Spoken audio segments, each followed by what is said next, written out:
നമസ്കാരം. ഇസ്രയേലിന്റെ വിഖ്യാതമായ അയൺ ഡോം വ്യോമ പ്രതിരോധ സാങ്കേതിക വിദ്യ ഇന്ത്യക്ക് കൈമാറാൻ തയ്യാറാണെന്ന് ഇസ്രയേൽ സമ്മതിച്ചിരിക്കുകയാണ്.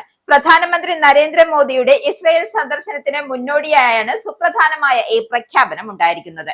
ഇസ്രയേൽ കോൺസൽ ജനറൽ യാനിവ് റോവച്ച വ്യക്തമാക്കിയതാണ് ഇക്കാര്യം. ഇസ്രയേൽ ദേശീയ തെരഞ്ഞെടുപ്പിന് ഏതാനും മാസങ്ങൾ മാത്രം ശേഷിക്കെയാണ് ഈ സന്ദർഭത്തിലാണ് മോദിയുടെ സന്ദർശനം എത്തിയിരിക്കുന്നത്. അതായത് മോദിയുടെ സന്ദർശനത്തോടു കൂടെ നെതന്യാഹുവിന് ഒരു അന്താരാഷ്ട്ര നേതാവ് എന്ന പ്രതിച്ഛായ വർദ്ധിപ്പിക്കാൻ കൂടി പറ്റും.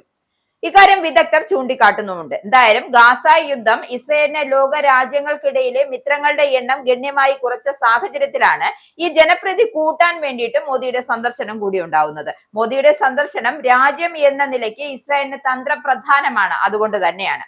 ഒപ്പം നെതന്യാഹുവിന്റെ തെരഞ്ഞെടുപ്പ് തന്ത്രങ്ങളിലേക്കുള്ള വരവുമാണെന്നാണ് ഇസ്രയേലിലെ തന്നെ മാധ്യമങ്ങൾ കൂടി പറയുന്നത്. എന്തായാലും ഒരു സന്ദർഭ വേളയിൽ അയൺ ഡോം സാങ്കേതിക വിദ്യ ഉൾപ്പെടെ നിരവധി പ്രതിരോധ കരാറുകളിൽ ഇരു രാജ്യങ്ങളും ഒപ്പുവെക്കുമെന്നാണ് പ്രതീക്ഷിക്കുന്നത്. എന്തായാലും ഈ സാഹചര്യത്തിലാണ് അയൺ ഡോം ഇന്ത്യക്ക് കൈമാറാമെന്ന് സമ്മതിച്ചിരിക്കുന്നത്. റഡാറുകൾ, നിയന്ത്രണ കേന്ദ്രങ്ങൾ, ഇന്റർസെപ്റ്റർ മിസൈലുകൾ എന്നിവ സംയോജിപ്പിച്ച് പ്രവർത്തിക്കുന്ന അത്യാധുനിക പ്രതിരോധ ശൃംഖലയാണ് ഇത്.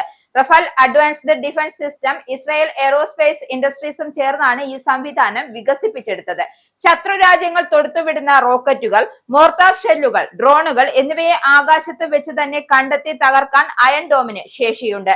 അയൺ ഡോമിലെ റഡാറുകൾ ശത്രുവിന്റെ റോക്കറ്റുകളെ തിരിച്ചറിഞ്ഞാൽ ഉടൻ തന്നെ ആയുധ നിയന്ത്രണ സംവിധാനത്തിലേക്ക് വിവരം കൈമാറുന്നു. പറന്നുവരുന്ന റോക്കറ്റിന്റെ പാതയും ലക്ഷ്യസ്ഥാനവും നിമിഷ നേരം കൊണ്ട് കണക്ക് കൂട്ടിയ ശേഷം ജനവാസ മേഖലകളെ ബാധിക്കുമെന്ന് ഉറപ്പുള്ളവയെ തകർക്കാൻ ഇന്റർസെപ്റ്റർ മിസൈലുകൾ വിക്ഷേപിക്കും. ഒരേ സമയം വിക്ഷേപിക്കപ്പെടുന്ന നൂറുകണക്കിന് റോക്കറ്റുകളെ നേരിടുവാനും ജനവാസ കേന്ദ്രങ്ങളെ സംരക്ഷിക്കുവാനും ഈ സംവിധാനത്തിന് സാധിക്കും. അതേസമയം ഉയർന്ന പ്രവർത്തന ചിലവും ചില സാങ്കേതിക പരിമിതികളും അയൺ ഡോമിനുണ്ട്.